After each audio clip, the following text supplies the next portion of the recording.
Hello, bienvenue sur la Minute Agile. Aujourd'hui, nous allons parler de qu'est-ce que le MVP, Minimum Viable Product. Et vous allez voir que c'est pas forcément ce que vous attendez. Le MVP est un concept beaucoup plus complexe qu'on peut l'imaginer et souvent très mal compris. Allez, let's go, on regarde ça tout de suite dans cette vidéo.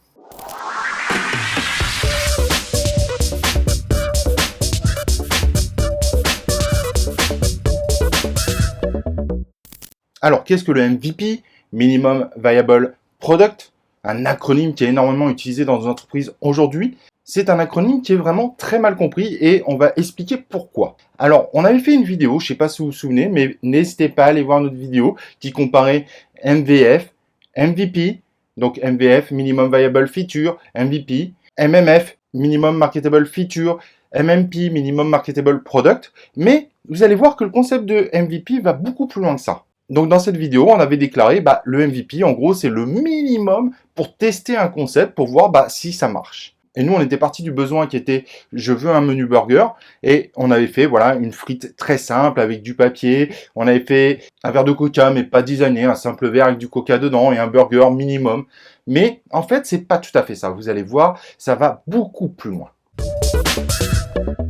Donc le concept du MVP, c'est de tester une hypothèse et de voir si la réponse qu'on formule à cette hypothèse est celle qui est attendue par les utilisateurs. Par rapport à cette histoire de menu que vous avez vue juste avant, en fait, on pourrait aller beaucoup plus loin dans le concept du MVP. Ça veut dire que pour tester l'hypothèse, on pourrait carrément éviter l'étape où on crée un menu très simple en disant on va faire une affiche devant le magasin et on va dire samedi soir prochain, on va proposer un menu burger, envoyez-nous vos réservations. Ce qui va nous éviter d'investir trop rapidement dans la viande, le pain, la salade, les frites, etc., etc. Et donc pour ça, on va se dire, à partir de X réservations, on considère que le MVP est atteint. Et donc on va attendre d'atteindre ce taux pour se dire, ok, le MVP est ok, donc on peut investir pour proposer ce menu burger. Mais en réalité, juste le fait de mettre cette affiche pour voir un petit peu comment réagissent nos futurs clients est un concept MVP où on évite au maximum d'investir dans les différentes choses pour s'assurer, avant d'investir, que l'investissement ne sera pas à perte. Vous voyez un petit peu la différence? Et ça, il y a beaucoup de gens qui ont tendance à l'oublier. Et en entreprise, ça pourrait également se reproduire comme ça. C'est d'aller voir les utilisateurs en disant, voilà, moi, le concept du produit, c'est ça. Et vous voyez le nombre de personnes qui sont intéressées par le produit que vous désirez mettre en sein de l'entreprise. Vous voyez un petit peu la grosse différence avec un produit et un MVP. MVP, c'est pas forcément un produit. C'est pas forcément le produit minimum. C'est surtout comment les gens vont réagir par rapport à un produit qu'on aimerait proposer et pas forcément le produit lui-même, ni même le produit en version minimale. Ok, on va voir d'autres MVP qui sont ultra connus sur le marché. La société Zappos, pas très connue dans le monde francophone, mais ultra connue aux États-Unis, est le premier vendeur de chaussures en ligne. Et pour tester ce marché-là, le créateur a décidé de voir la réaction du marché par rapport à sa proposition. En effet, beaucoup de gens considéraient que c'était improbable de pouvoir vendre des chaussures en ligne, que les gens avaient besoin d'aller en magasin, de tester, de s'assurer que c'est la bonne taille. Et donc, comme on sait que les coûts dans une entreprise, et pareil aux États-Unis qu'en France, les deux plus importants sont les salaires et le stockage, il a décidé de mettre une stratégie en place et qui, par toute logique, devient aujourd'hui une référence dans le monde du MVP.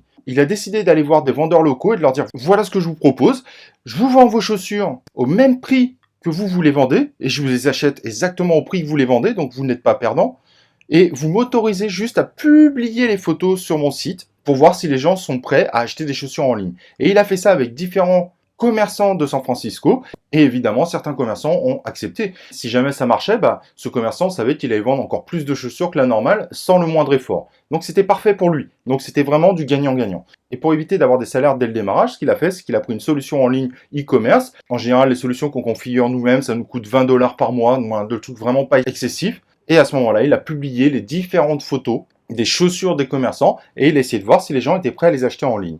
Évidemment, il a mis des conditions intéressantes pour les gens, de façon à ce que si c'était pas vraiment leur taille en effet, qu'ils puissent renvoyer la chaussure sans le moindre frais et qu'ils puissent renvoyer la bonne taille s'il a la bonne taille. Et du coup, avec cette solution-là, plus de stockage et pas de salaire, en tout cas pas au démarrage.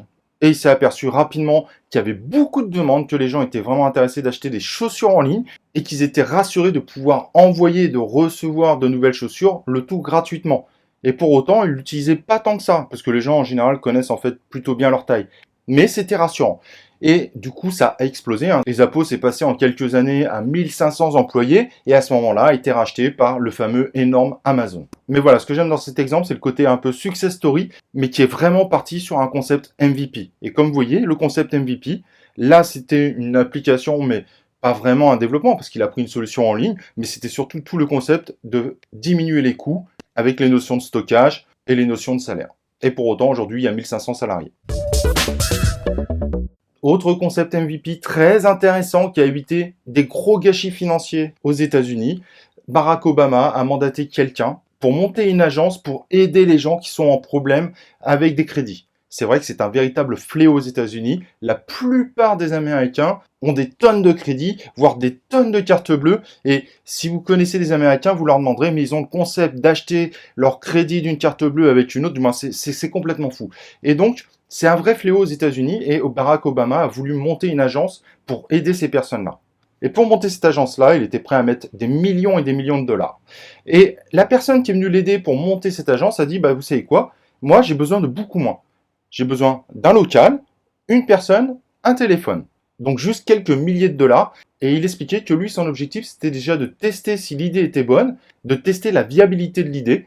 Et en effet, on s'est aperçu, et ça c'est très intéressant, que les gens qui appelaient n'appelaient pas parce qu'ils avaient des problèmes de crédit, mais c'était surtout des jeunes qui voulaient éviter d'en avoir dans le futur. Et on s'est rapidement aperçu qu'en fait, les Américains, quand ils ont des gros problèmes de crédit, ils demandent de l'aide à personne.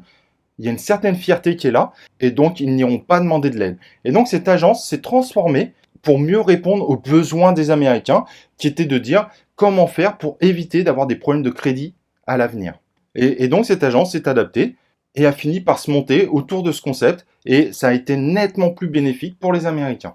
Donc comme vous avez vu, le concept du MVP, c'est pas du tout un produit minimum, ça peut juste être de tester une hypothèse. Donc si vous essayez de mettre le concept de MVP en entreprise, essayez de vraiment utiliser ce concept-là. En général, les entreprises, en réalité, ce qu'elles font, c'est ce qu'on appelle le MMP, Minimum Marketable Product. Et si vous avez besoin de mieux comprendre ce concept-là, n'hésitez pas à aller voir la vidéo que je vous ai dit au début de cet épisode. Voilà, si jamais vous avez encore des questions autour de ce terme de MVP, n'hésitez pas à utiliser la zone commentaire ou de partager ensemble, pourquoi pas, d'autres MVP que vous connaissez. En tout cas pour moi, si vous avez des questions, ça sera un plaisir d'y répondre.